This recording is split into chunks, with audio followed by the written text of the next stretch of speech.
Hey fellas, and ladies, if there's any watching, that's awesome. I always like when women are in the gun community and believe in supporting firearm rights. So anyhow, with that said, what I'm going to cover in this video is I did a G conversion, like you may have seen the videos done by Yankee Marshall and Mr. Guns and Gear. I did the same thing to mine because I like decockers and I'm not a big fan of manual safeties. So I did that, but I did it one step further than them, I guess, because even though Yankee Marshall ordered the parts to make them the slim fit levers, these stock levers, and the reason I'm just showing you guys this safety check, so we're going to go over this. You can see hammer's back right now. It snapped right back. I just decocked it on this side. Now, the factory levers, for those of you guys that have PX4s, know that these things stick out about a country mile. So what I did, since I plan on concealed carrying this winter, is when I had the levers off, I grabbed a hold of them with a needle nose plier and I ran these against a belt sander until they got nice and flat. And they got the profile that I wanted.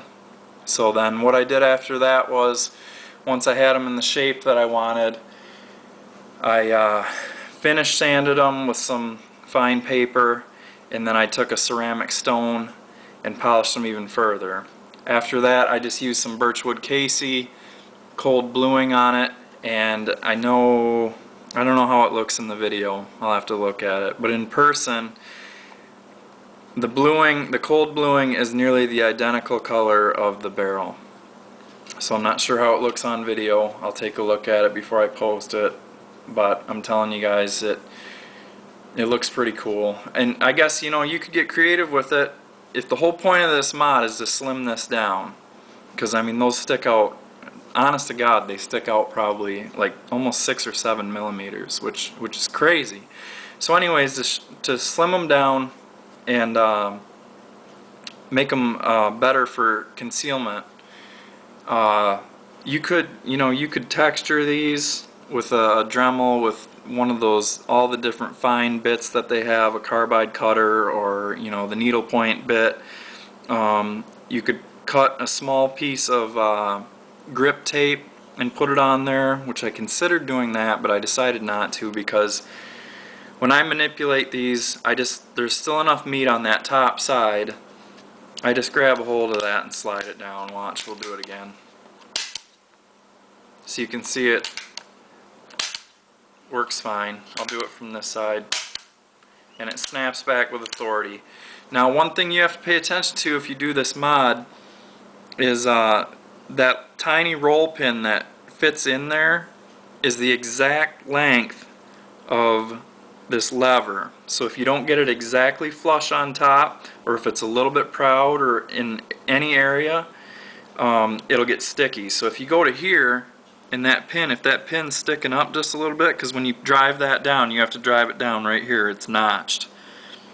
And so when you drive that down, and then you let it come back up, either it'll get stuck in that position if it's sticking up too high, and then you'll have to fight it to go down. So you just have to be mindful of that roll pin and make sure that it fits exactly.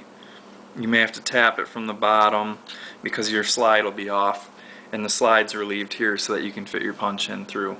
So it's an awesome mod if you're not a manual safety fan like most of us aren't that are into carry. So it functions just like a SIG now, and it snaps back, so that's really cool. I'm pretty happy with it. You can see that I put on a bicycle inner tube. I snipped that down for the grip, because even though these grips have some factory stipple work or texturing done to them, the sides right here are real slick.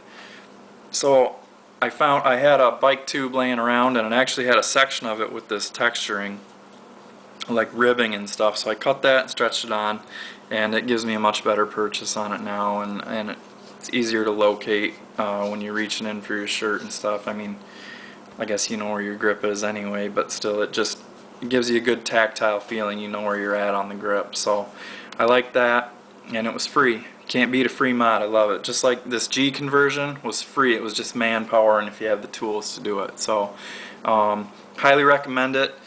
Again, if you didn't do the cold bluing on it, you could see where it would be shiny. The spot, like from here forward, would be exposed metal, and if you could leave it like that, you know, and just polish it and just shine it, and you know, put oil on it or whatever, and it would be fine. But I wanted, you know, I didn't want anything bright on this because there's nothing else bright on it. So I did the cold bluing on it. You could do other way, you know, you could paint it, you could Cerakote it, whatever you're gonna do. If you, but it's just another option if you don't want to spend the, I think it's like $79 to get the slim decocker lever kit from Beretta, and I think they're the only ones that stock that. So if you want to save some money and you don't care about those batwing levers, do it yourself. Thanks, guys.